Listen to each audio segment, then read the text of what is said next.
Here you've got the big photograph of Mao Zedong as we go in.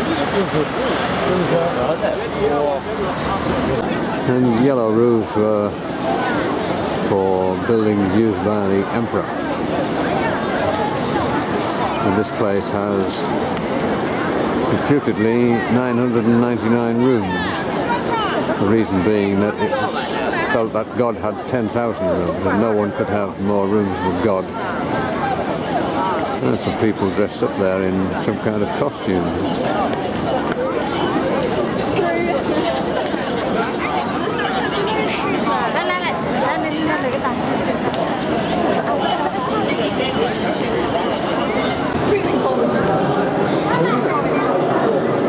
People touched these knobs because they had been touched by the emperor in years gone by.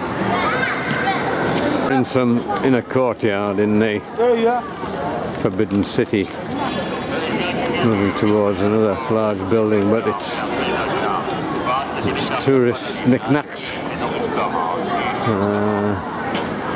same as everywhere.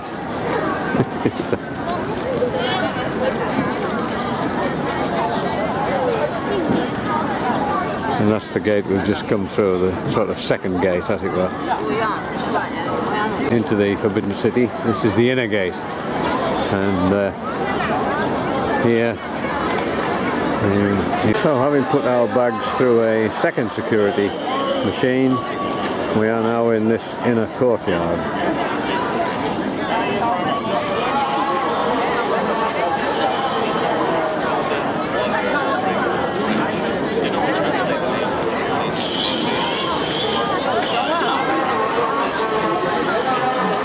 The courtyard was for the royal family only. Run-of-the-mill, ordinary plebs weren't allowed in here. And there's a lovely reflection in the water there. They can't. They need to pay money. Oh, okay. And what about as we came across? Over this, we go over this little shiny bridge. What were the guys that's in the roof? Now we've emerged into a third courtyard, very large, very similar buildings all the way around. But this is the most important building in the Forbidden City. This is where the emperor did all his business, consulted with his officials and so on. And then behind it is where he lived.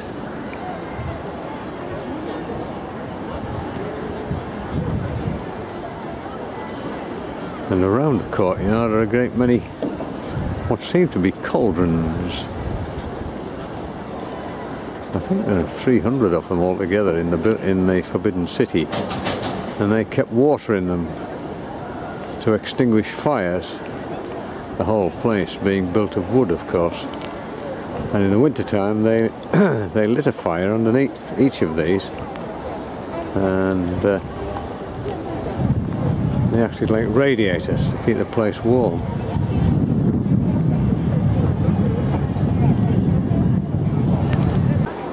The importance of the buildings is reflected by the number of little animals on the corner of the roof. The front one is a rooster, which doesn't count. So here we have 5 little animals. Horses or unicorns or something.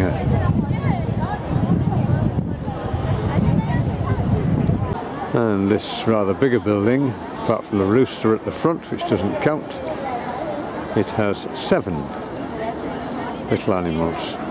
You never get an even number, and even numbers regarded as unlucky. So this building,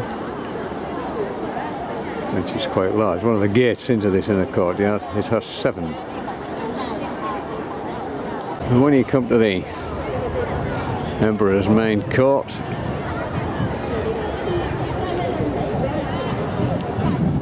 you see there,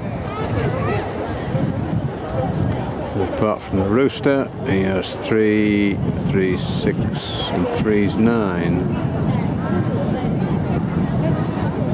The one at the back doesn't count for some reason, I don't know why, but anyway. There are 9 of them there, 9 little animals. 3, 6, 3 is 9. Looks as if there's 10. But I'm assured the one at the back is not part of the little series. Anyway, make of it what you will.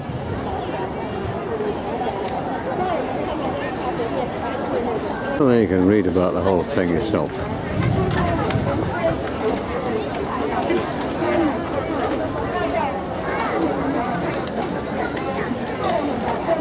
These are the 3 halls of the outer court. There's an inner court that comes later.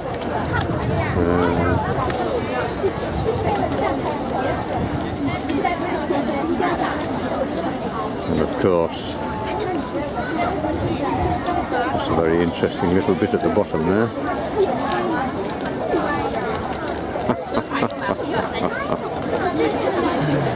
How the tables have turned.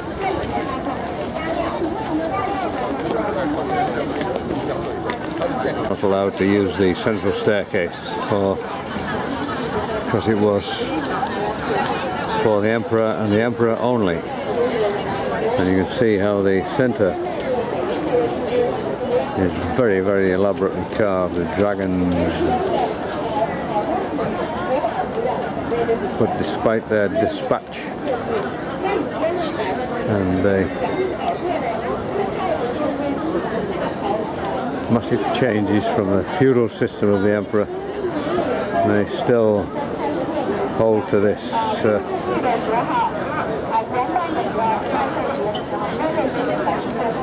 that this staircase should be used by him and him alone, or by the royal family and the royal family alone. Of course, no such thing exists now, so it's redundant. On every tier right round this building there are these incense burners, and their reason apparently is that they created much smoke, which gave the appearance of this building being above the clouds or sitting on the clouds, which is what the emperor thought created the impression of being closer to God.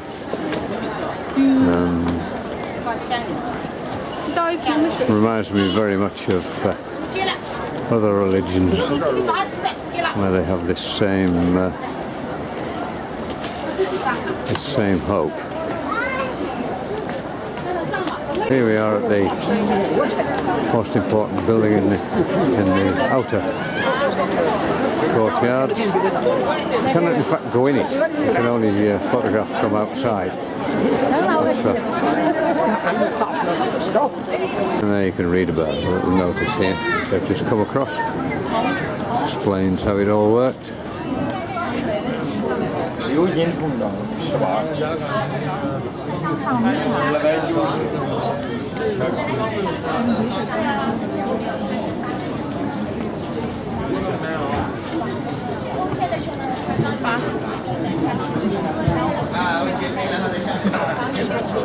A couple more of these elaborate water containers, a bit more impressive than the ones well away from the tourist track. They're polished by thousands of tourist hands. Here you can read about this Hall of Central Harmony, and I'll show you what it looked like.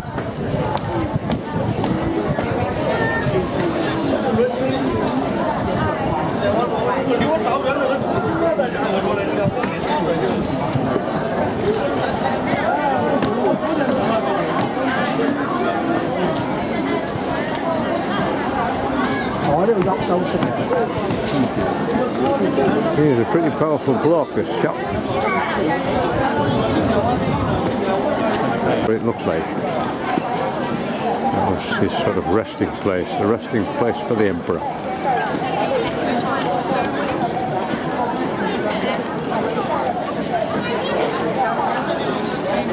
A close-up of these little animals.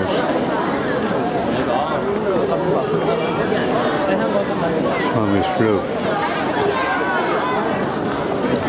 Say say, I don't think that one there on the end counts. But the details on the roof are stunning.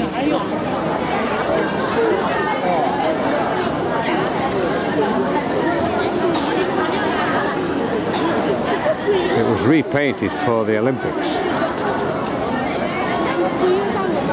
You zoom in on the top of that pillar there and have a look at it. It's really impressive stuff. It's a crane, yeah, crane.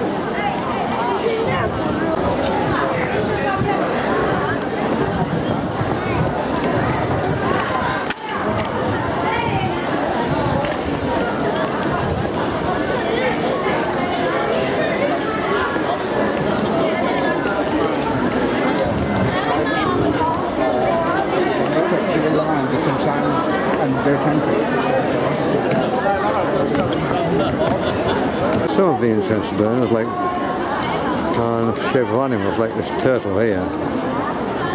You know, I suppose it's a combination of turtle and dragon. It certainly doesn't have turtle teeth.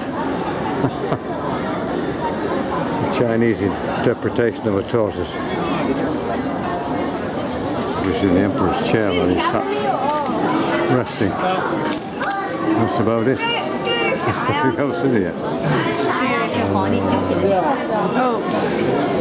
Whether there ever was or not, I don't know. But this was his dressing room, essentially, and resting room. For some reason, there are all these little dragons. People touch them and you can see them to the extent that they've been worn away. I don't know what it's about.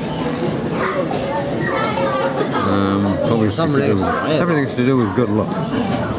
Touch this, rub this, do that, do the other, you get good luck. Get 5 things, 7 things, 9 things, you get good luck. You know. 4, 6, 8 things, you get bad luck. For some strange reason, 8 is a very lucky number in China, but in Beijing, the lucky number is 9. Sort of make it up as you go along, I think it is. So this is the 3rd hall in this series of 3. It's the Hall of Preserved Harmony, and again you can read through it yourself.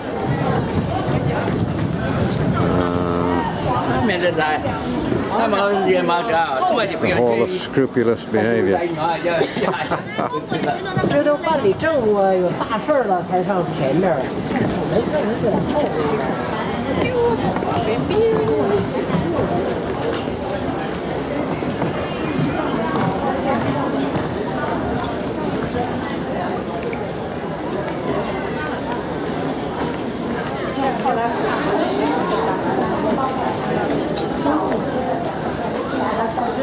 What you will notice on this one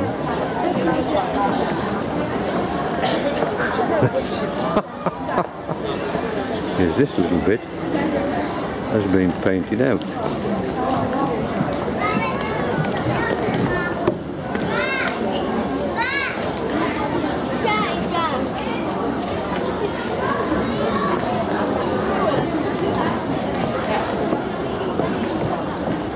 Hey, say no more. So this is the throne inside this room. It's quite an elaborate thing, but again the room is more or less empty.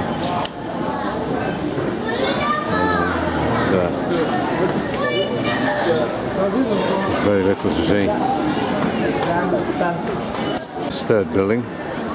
The thing you'll notice about it is the decoration hasn't been renovated.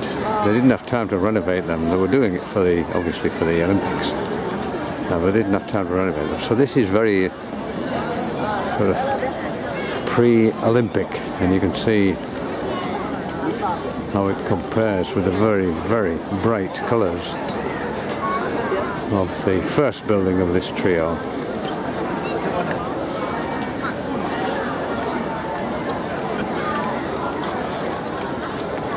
But they'll get around to doing it. Believe you me, they will get around to doing it.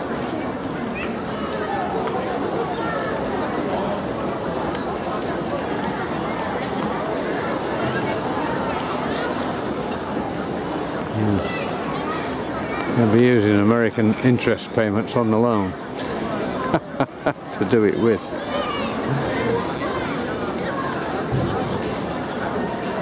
A lot of money with a £17 trillion loan, or whatever it happens to be, several trillion pound loan. Brings in an awful lot of interest, certainly enough to redecorate this lot. Here you get a close-up of these yellow ceramic tiles, which were for the emperor and the emperor only. And there are tens of thousands of them.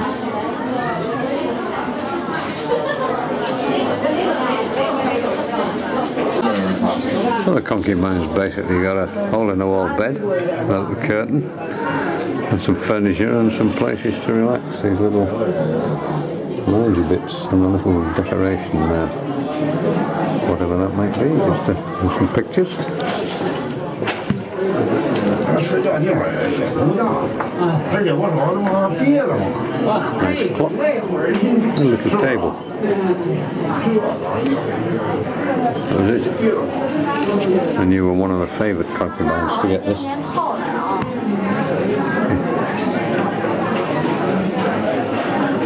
The important thing was to try and have a child with the emperor. First of all, you had to get into his bed. Because if you had a child with the emperor, then you moved up in status.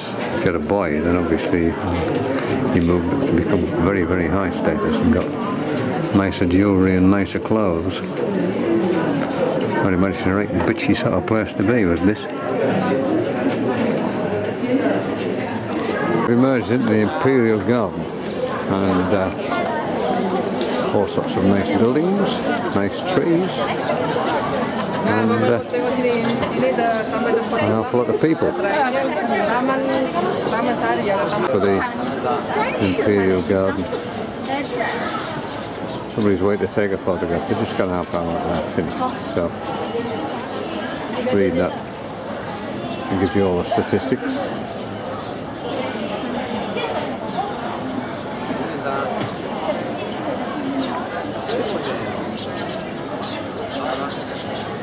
You know, now you know all about the Imperial Garden. The pavilions in the Forbidden City Garden.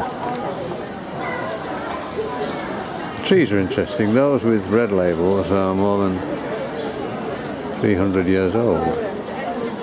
If they have a green label on, they're between 100 and 300 years old. And if they have no label on at all, they're not worth making a point about. Well, this is our last little bit in the Forbidden City. These very ancient cypress trees. Strange rock formations and pavilions. It's been fascinating. It's absolutely vast. And to think that it existed until the 1920s, this whole feudal system. Amazing. The way to the Imperial Garden, the Palace of Heavenly Purity, the Hall of Supreme Harmony, the Palace of Earthly Tranquility, and the Hall of Mental Cultivation.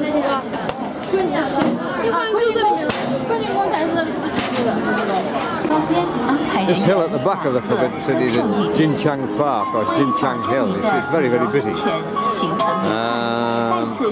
And it was formed from the soil when they dug this moat right round the Forbidden City. This massive moat, you can see here. They piled all the soil up in that great big hill. It used to be part of the Palace Garden, but now it's totally separate.